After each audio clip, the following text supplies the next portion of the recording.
everybody, and welcome in to Watercooler Quarterback, where we act like we know things about football. My name is Andrew, and welcome to the second episode of the Watercooler Quarterback Podcast.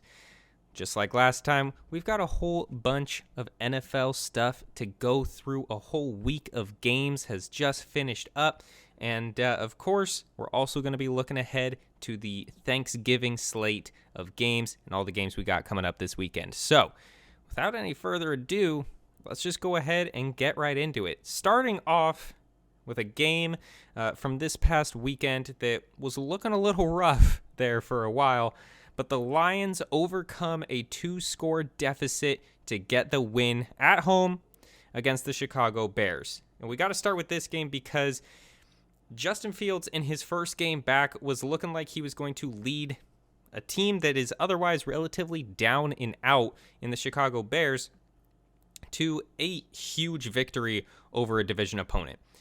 Jared Goff did not look good, throwing a total of 3 interceptions in the game, and putting the Lions in quite a significant hole. But the Lions went ahead and hiked up their big boy pants and went on to win that game. Amon-Ra St. Brown continues to be an elite threat in the passing game. It just seems like whenever you need him, the dude's open for a first down. And, of course, got a really difficult catch to secure a touchdown in this game. Way down low at the ground. I thought it was incomplete the first time I saw it, but the fact that he came up with that ball to get the score there was pretty incredible. But, of course, the thing to cap it all off is none other than David Montgomery, the former Bear, scoring the go-ahead touchdown, what would end up being the game-winning touchdown against his old team. The Bears obviously let David Montgomery go in the offseason. He gets picked up by the Detroit Lions, and boy, did he make him pay for it. Some other things, this is a sloppy win. This isn't a really great, super exciting win for the Lions that everybody is super confident in. However, over the course of a season, teams are going to have games like this. And your team is either going to win said game or they are going to lose said game. And the fact that the Lions came out of this game as ugly as it was, as difficult as it was, is a testament to who this team is now. The Lions, for decades, would not have won this game, but they managed to persevere and overcome, and I think a lot of that has to do with Dan Campbell and the culture that he has built in Detroit. Much of the reason that I picked him for Coach of the Year, I think this is exactly the team that he has built, and I think that, again, as ugly as this game was, I think it shows a lot of what this team can be. They can battle back from adversity, and I think that's going to serve them well come playoff time, because one of the things that we see every year in the playoffs is, a team or two that has gotten on a real good hot streak, but has been against teams that they're just blowing out. Even if they're good teams, they're going into these games and they're not difficult throughout. They're not really facing a lot of adversity. I think a game like this is going to be a benchmark for the Lions going forward. I think it's going to be something they can call back to if they're down by multiple scores, late in a playoff game. They can look back to this matchup and say, guys, we've got this. We can do this. We've done it before. So as difficult as it may have been to get that win, I think this is a huge win for Detroit. And then on the other side of the ball, we got to talk about Justin Fields. At this point, I don't know what to do with him, and I don't know if the Bears really know what to do with him. We continue to see flashes. He had over 100 yards rushing in this game. And that guy can throw the ball like nobody's business. But at the same time, the Bears currently have multiple draft picks in the top 10. Are they really going to pass up Caleb Williams or Drake May with one of those picks? I kind of doubt it. we've seen some great things out of Justin Fields, and I have no doubt that that there will be a trade market for him. I don't see this team moving forward with him. There's reports that, they're going to have to be blown away by his play the rest of the year to even consider keeping him on the team and going forward with him as the franchise QB. And I don't know what level of, blown away they need to be, but I don't think they're going to find it. The Panthers very likely are going to end up with the first overall pick, which of course is traded to the Bears. So the Bears are likely going to end up with the first overall pick. And if you have that pick, yes, you could get a king's ransom for trading that away and get pieces to build around Justin Fields. But, I mean, this is year three of Justin Fields. I don't know. I don't know if he's going to take that next step. I hope he does. And in all honesty, it very well could just be the team that he's on. If he does get traded, say to an Atlanta or, some other quarterback needy team, obviously he's not going to get traded within the division, but like if he went to the Packers or something like that,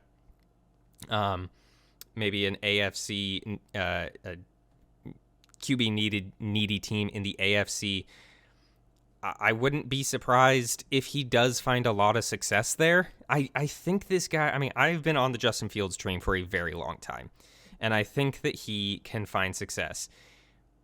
Is it going to be with the Bears, who historically do a very poor job of developing quarterbacks? That I don't know. But yeah, it's going to be tough, but it's a tough call. I don't know what you do. I really don't. And I don't think the Bears know what they're doing right now. But heading into the draft, if you've got that first overall draft pick and you're Ryan Poles in Chicago looking to set your team up for success for the next 10 years, do you do that by drafting a Marvin Harrison? Do you do that by drafting an offensive tackle? Or do you go for supposedly the next generational quarterback prospect? I have no idea. I'm just completely at a loss, to be quite honest. But I think, if I had to guess, my hunch would be that they're going to use that early pick on a quarterback and send Justin Fields somewhere. You can likely get a first-round pick for him, and if the Bears go into this draft with 3 first-round picks, they can completely rebuild this team. So, would not be surprised there. Speaking of quarterbacks nobody knows what to do with, let's move on to Zach Wilson in New York. I really don't want to beat a dead horse here, right? I don't want to just keep hammering home this point that the that the Jets season is not what it was supposed to be. We all know that. Obviously, we were expecting to see Rodgers. This isn't the season that Robert Saleh and the coaching staff thought it was going to be. This isn't the season that any of the players thought it was going to be. Certainly wasn't the season that the New York Jet fans thought it was going to be.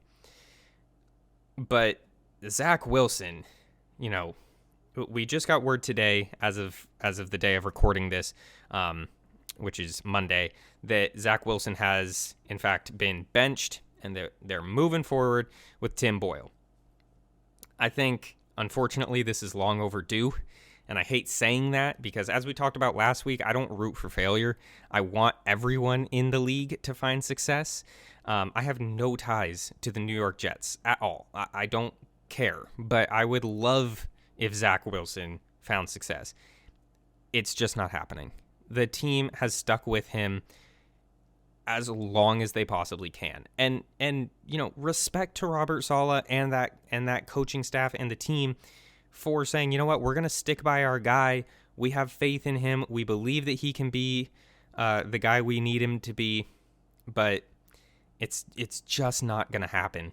And that really sucks for the second overall pick to just not work out. And, like I said, I hate saying that it was long overdue, but truly it was. This past game against the Bills, the New York wide receivers, as a unit, all the wide receivers totaled 9 receiving yards. All game long, 9 receiving yards. That's not going to win you any football games. Any. And so it sounds like Zach Wilson was not just, demoted to the backup. He's now the third string. They've got Tim Boyle, Trevor Siemian, and then Zach Wilson. So he's done. He's not playing anymore this season, barring some sort of catastrophe. This isn't the way things were supposed to go, right? Zach Wilson was supposed to have a year or two to sit behind Rodgers, learn how to, play quarterback in this league, and develop some skills that would be useful for him moving forward once Rodgers was gone. Obviously, that didn't happen, and he got thrown right back into the fire that he was not prepared for last year and clearly was still not prepared for this year. So you got to feel for him. I want him to take that next step, but 9 total yards is just, it's not going to cut it. And I think that the Jets coaching staff, ran the risk, I think they've run this risk for a while now, of losing the locker room. I mean, you can see with these errant throws, these throws that aren't catchable, guys like Garrett Wilson, as much as they're trying to not show their frustration, are clearly frustrated. At a certain point, why does the defense even try? The defense is so good, you force a 3 and out, and you get the ball to your offense, or rather, there's this long sustained drive, a bend don't break type of drive. You force a punt. You've been on the field for 7 or 8 plays, and you get the ball back to your offense. They do absolutely nothing with it, and you're right back out there. So, I mean, if they're not going to score you any points, it kind of takes away your motivation to get them the ball.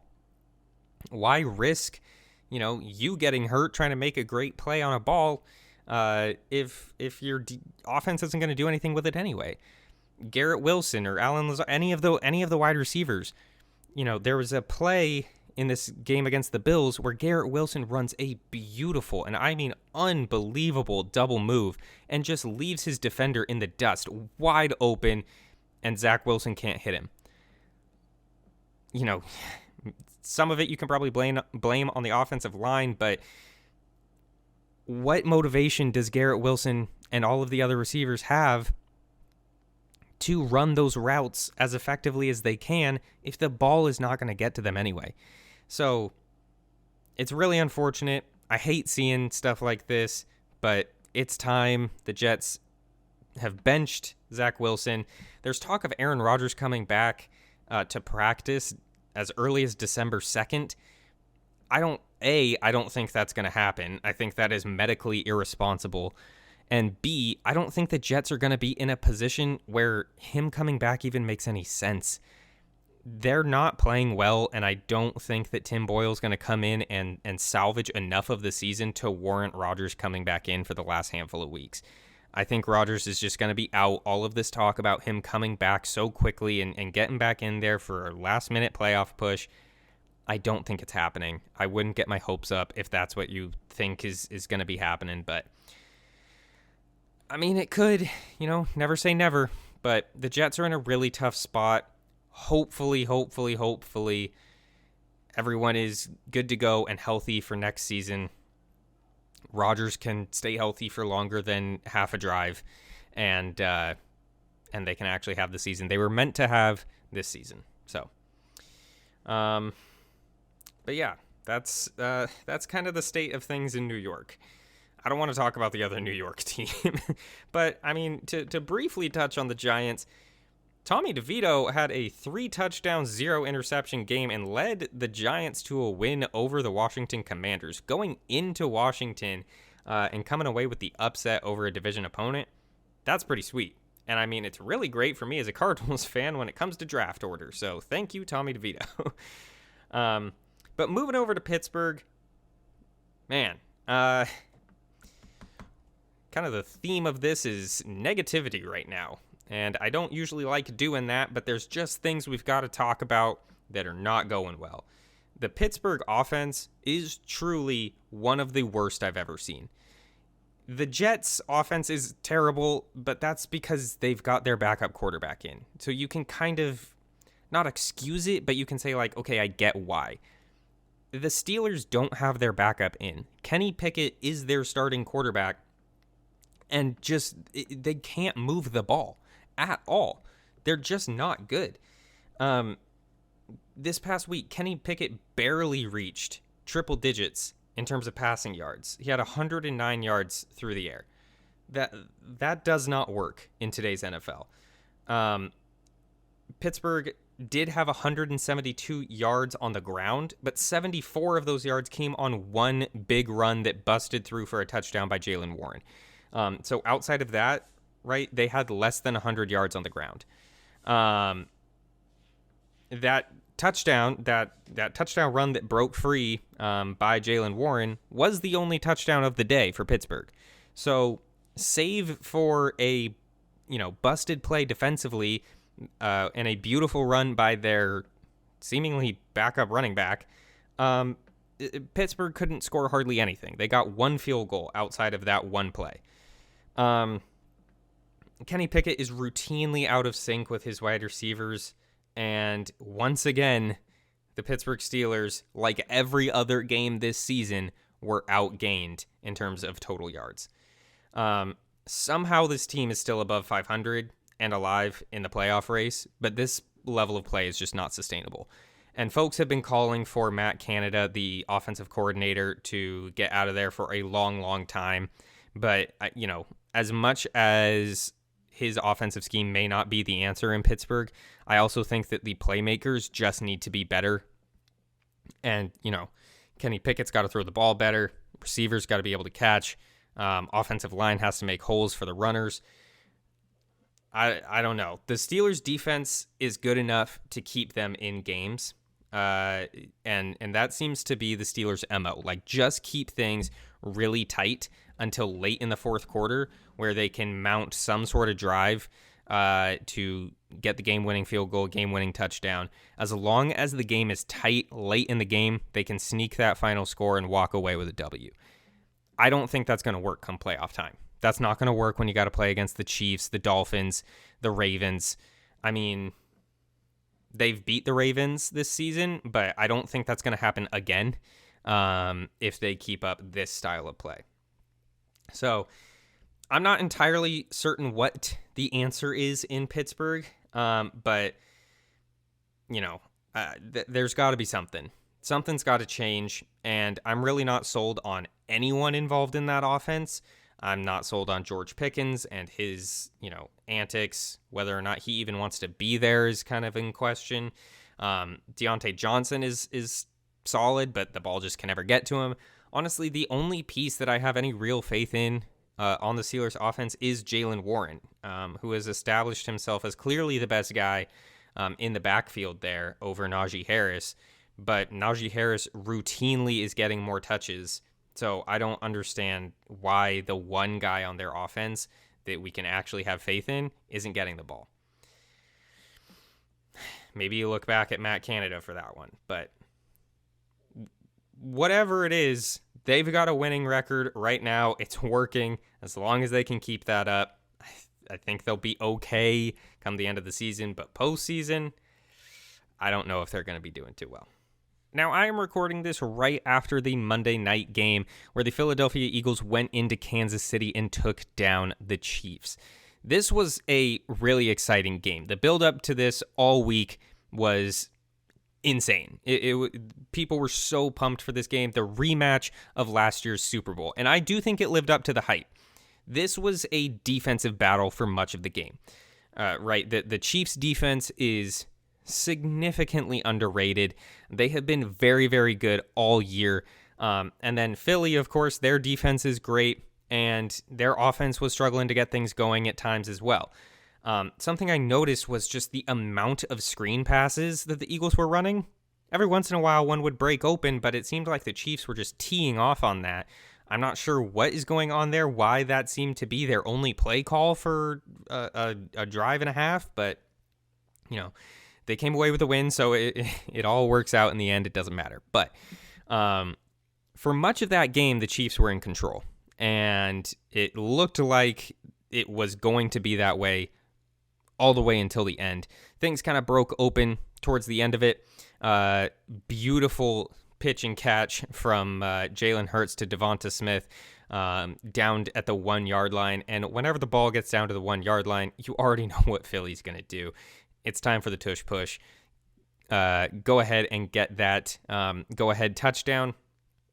And the tush push has, of course, been a source of controversy. People have, called for it to be banned. People have defended it. I see arguments for both sides. Personally, I think you can't get rid of a play just because it's good, right? That's my thought. If you want to get rid of a play just because it's good, get rid of Mahomes' little shovel pass thing that he does. Get rid of, any deep crossing route that scores a touchdown. Like, the whole point, the whole idea of the NFL is that it's constantly in evolution. And whenever something new becomes the standard, something that, it breaks the mold and it's the new style of doing things, you have to find a way to stop it. So to say that, well, it's so good, it's unstoppable, so we got to get rid of it, that's a weak argument to get rid of it.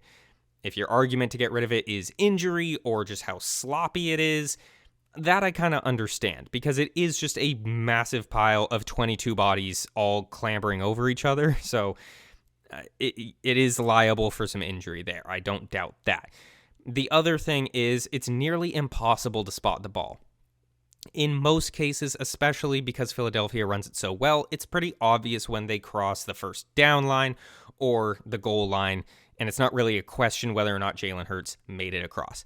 Usually he makes it across, and it's pretty obvious. But there's also a lot of times where it's like you really can't tell where the ball is. You can't tell from the sideline cams. You can't tell from the broadcast camera. None of the refs can tell. Honestly, no one knows where that ball gets spot. So it's kind of just a mess, and no one knows what to do with it. In that regard, I kind of understand the call for it to be banned. So I don't know. I don't have an opinion one way or the other. If it gets banned, I hope it gets banned for a valid reason, not just because it's too good. Because if it was too good, every other team would be doing it with as much success as Philly, and they're not. Philadelphia runs it because they have a quarterback that can bench 600 pounds. Not every team has that. So to say that Philadelphia has an unfair advantage is kind of ridiculous. They just have the team for it, just like a team with big physical wide receivers has a better passing game than receivers that are super little and, can't make contested catches necessarily. The team is built for the tush push. To say that, you got to get rid of it for that reason, I think is kind of silly. Anyway, Philadelphia goes into Arrowhead and comes away with a win, getting revenge for last year's Super Bowl, which is super cool. I've got some family ties to the Philadelphia Eagles, so I always root for them, whenever they're playing against pretty much anybody. I've got a little soft spot for the Eagles, so really happy to see them get that win. Really happy to see them get some retribution for the championship game last year. And while there were some questionable calls in terms of penalties, I think it went kind of that way for both sides. But I think ultimately it was a pretty good Monday Night Football game. A come-from-behind victory for Philly is always something fun to watch. So really good game there. Now, I also want to talk about another bird team near and dear to my heart, the Arizona Cardinals. Of course, Cardinals went up against the Houston Texans this past weekend and came away with a loss. Look, we knew going into this game that it was going to be an uphill battle, right? But early on, we saw a beautiful throw from Kyler Murray to Rondale Moore for a touchdown. I mean, it was just a bomb of a touchdown. And early on in that game, I was thinking, oh my gosh, we might get this one. Obviously, a lot can happen following that drive, but I was pretty confident following that. However, as things went on, we saw some significant missed opportunities. And those missed opportunities just kind of started mounting, becoming kind kind of insurmountable at a certain point. CJ Stroud, as we've talked about, has been playing phenomenal football. Many have him not just in the Offensive Rookie of the Year conversation, but in the MVP conversation. And going into this game, he had only 2 interceptions on the season. But in this game, ended up throwing a total of 3 interceptions. That's like arguably CJ Stroud's worst game, dating even back to his college games.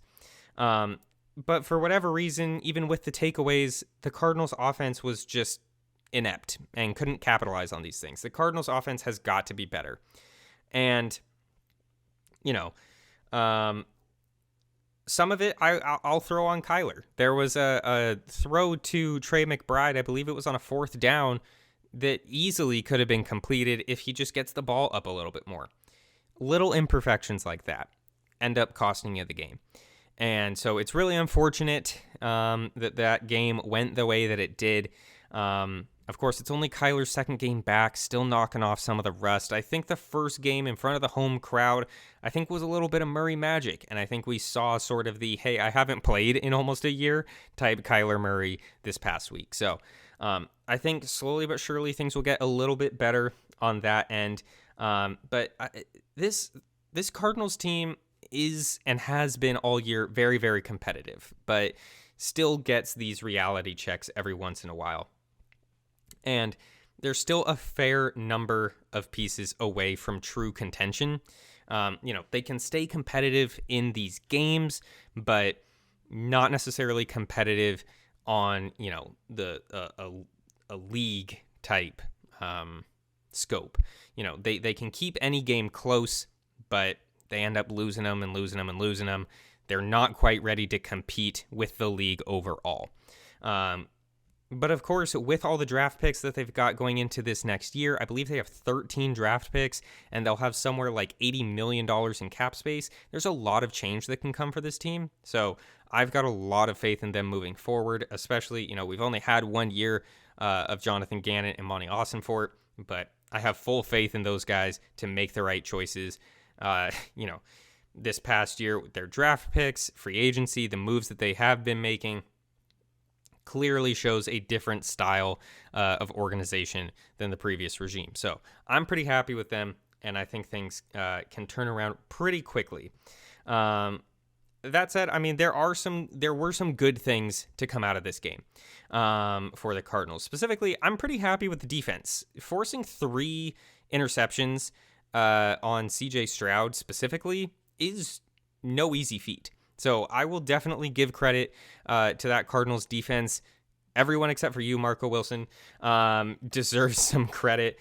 And, the offense needs to improve. But we were, of course, down guys like Michael Wilson, Zach Pascal, both of our physical wide receivers. It's okay. Things will get better for this Cardinals team. And, we're currently 2nd in the draft order, in perfect position to draft someone like Marvin Harrison. And if we don't want to go after a Marvin Harrison Jr., of course, we can trade back a little bit, bolster up that offensive line, maybe get another wide receiver. I honestly think that this team is very similar to the Detroit Lions of the past couple of years. Building in the trenches is the way to go. Look at what Dan Campbell has done with that team and just try and replicate that in the desert. And if they did that, if they traded back and passed on Marvin Harrison Jr., I would love if they went out and got Marvin Harrison Jr. He looks like a wide receiver that comes around once a decade or so. But, it may be irresponsible to take him. He is a wonderful player. He would be so much fun to have on this team. But if there's more to be had by trading that pick away and going and getting some other assets, I think that may be the better way to go. We'll see what ends up happening. But all in all, I've got some faith in the Cardinals. Some other things I want to go ahead and point out. Deron Bland for the Dallas Cowboys just continues to impress me. there's a few guys on a few teams that their name just keeps popping up this season. Another one is Cam Taylor-Britt over in Cincinnati, but Deron Bland has 6 interceptions on the season. 6 interceptions. Now that is pretty good. We just finished up week 11 now. Is it week 11? Yeah, we just finished up week 11, and 6 interceptions on the year. That's fantastic. However, it goes a little more. It gets a little even better than that, because 4 of those interceptions have been returned for touchdowns. This guy has 4 pick sixes on the season. To give you some context, Davante Adams has 4 touchdowns on the season, and Davante Adams actually plays on offense. So Deron Bland is absolutely insane. This is a defense that is missing guys like Trayvon Diggs, who of course is out for the year, and that defense is still producing in Dallas. The Cowboys are playing really, really well, and I totally understand that it's Bryce Young and the Panthers. Like, let's not get too excited, right? But at the same time, you can only play the opponents who are in front of you. And, if you, we've seen for years good teams lose in these trap games to bad opponents because they play down to the opponent's skill level. So even if you're going up against a team like the Panthers, you still have to win that game. Dallas doesn't make the schedule. They don't decide who they're playing. They had to play the Panthers, and they went out there and dominated. Now, it wasn't as dominant as I expected, at least early on. By the end of the game, of course, they certainly won that game handedly. But, the Panthers were relatively in it for a little bit. But, the Cowboys look really, really good and are one of the, in my opinion, 4 NFC teams that really have a shot at contending this year. If my hunch for the NFC playoffs is going to have the divisional round be between, Dallas and Philadelphia and the 49ers and the Lions. Those are the 4 NFC teams that I think have a real shot at any sort of contention this year. I don't really have a lot of faith in anyone in the NFC South. I think there's some fun Cinderella stories like the Vikings in the North, but I don't foresee really any other team having a serious shot at the championship except for those 4. And I certainly think the Cowboys are one of them. So look for the Cowboys to continue playing really, really well. Let's double check who they're playing this week. They are playing the Commanders at home on Thanksgiving Day. So I think that they will be able to notch another win. Unfortunately for them, because Philadelphia did win, they didn't make up any ground in the NFC East. But hey, a win is a win, and they are playing real well. So kudos to them. Now, another team I want to talk about because something's going on and we got to kind of address it is the Miami Dolphins. The Miami Dolphins are coming off of a win against the Las Vegas Raiders where they won 20-13. Now, you might look at the Dolphins score, they only scored 20 and say, wow, they had a really down game. What's going on with the Dolphins? The Dolphins are fine. I just want to get that out of the way, okay? They played a game. They held their opponent to 13 points, and they scored 20, okay? That is perfectly fine. That is perfectly good. But we've become so accustomed to the Dolphins having this just insane explosive offense that 20 points seems like, oh my gosh, the sky is falling. The Dolphins are fine. Any other team that came away with a win like this, no one would bat an eye. Everyone would be fine, right? If the Chiefs won in this fashion, if the Bills won in this fashion, 20-13, they won by a touchdown. That's great. Just like that's all that needs to be said. But again, because they're the Dolphins, we expect them to be scoring 70 points every week. That was an anomaly. Like, let's not make that the standard for Tua and company. The Dolphins are very, very good. They are now 7-3, still in first place in the AFC East, and I think they're going to be just fine moving forward. All right, and now it is time to look ahead to the games we've got coming up this Thanksgiving weekend. I hope you all are able to spend the holiday with family watching these games. But before we get into the picks, we of course have to check in on the Watercooler Quarterback Pick'em League. Now, Donzi Lee took the lead last week and only extended it further this week. She is in first place with 102 games guessed correctly. Gridiron Warriors is in second with 99, Football Americano with 96, and I'm down there with 92. With an impressive 11-3 record this past weekend, Donzi Lee is going to be real tough to catch as the back half of the season starts winding down. And we're going back to our quick pick style. We're going to go ahead and go through all of these matchups as quick as we can to wrap it all up. We've got the Packers at the Lions. Now, Detroit had arguably their worst game of the season and still came out with a win, so I do have the Lions winning this one. The Commanders are visiting the Cowboys, and if Washington can't beat New York, I really think they'll have a tough time beating the Cowboys. And then to wrap up Thursday night, 49ers at Seahawks. Even if Geno is playing, I still think the Niners are going to run away with this one. Dolphins at Jets is the first Black Friday game ever, and it's going to be rough for the new Jets quarterback.